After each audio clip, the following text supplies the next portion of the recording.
E se eu te dissesse que uma guerra pode impedir uma seleção de jogar a próxima Copa do Mundo? Porque existe um cenário que pode fazer exatamente isso acontecer. E o mais surpreendente é que isso não teria nada a ver com futebol.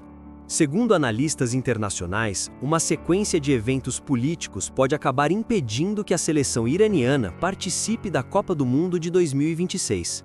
Mas antes de entender como isso pode acontecer, você precisa entender o que aconteceu no dia 28 de fevereiro, porque foi ali que tudo começou. Naquela data, os Estados Unidos realizaram ataques contra o território iraniano em uma operação conjunta com Israel. E a partir desse momento, a tensão entre os dois países escalou rapidamente. Respostas militares começaram a surgir, a pressão aumentou em toda a região do Golfo Pérsico. E o que parecia ser apenas mais um conflito internacional começou a atingir um lugar inesperado: o futebol. Isso acontece porque a próxima Copa do Mundo será realizada nos Estados Unidos, Canadá e México. E o Irã já está classificado para o torneio.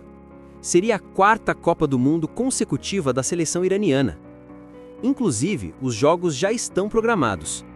O Irã enfrentaria Nova Zelândia e Bélgica em Los Angeles, e depois jogaria contra o Egito, em Seattle. Mas agora surge um problema gigantesco, porque o país que está em conflito com o Irã é justamente um dos anfitriões da Copa. E isso levanta uma pergunta que ninguém consegue responder com certeza. O Irã realmente vai conseguir jogar a Copa em território americano? Ou algo pode impedir isso antes mesmo do torneio começar? Nos bastidores, o clima já é de tensão. O presidente da Federação de Futebol do Irã, Mehdi Taj, declarou recentemente que, diante dos ataques dos Estados Unidos, é difícil pensar na Copa do Mundo neste momento. E essa frase acendeu um alerta no mundo do futebol, porque ela sugere algo muito maior. Significa que a decisão de participar da Copa pode não depender apenas do esporte. Ela pode depender da política, da segurança internacional e, principalmente, da evolução desse conflito. É exatamente aqui que surge uma teoria que está gerando debate em todo o mundo. Alguns analistas acreditam que o chamado Plano Americano não seria expulsar oficialmente o Irã da Copa, mas criar uma situação em que a participação do país se tornaria praticamente impossível. Sem uma punição direta, sem uma proibição oficial da FIFA, mas com um resultado muito parecido.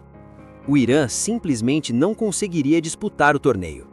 Seria um tipo de isolamento estratégico, um cenário em que a geopolítica fala mais alto que o futebol. Se isso acontecer, seria um momento histórico, porque mostraria que até mesmo o maior evento esportivo do planeta pode ser impactado por conflitos internacionais. A Copa do Mundo sempre foi vista como um evento que une países, mas às vezes, a política entra em campo e muda completamente o jogo. Agora, eu quero saber a sua opinião. Você acredita que essa situação pode realmente tirar o Irã da Copa do Mundo? Ou tudo isso é apenas uma consequência inevitável da tensão entre os países? Escreve aqui nos comentários porque eu quero ler o que você pensa sobre isso. E se você gosta de entender o que realmente acontece por trás das grandes notícias do mundo, se inscreve no canal, porque nos próximos vídeos eu vou trazer novas atualizações sobre essa história. E ela ainda pode ter muitos capítulos pela frente. Porque a pergunta que continua no ar é simples, mas a resposta pode mudar a próxima Copa do Mundo. O Irã vai ou não vai jogar a Copa de 2026?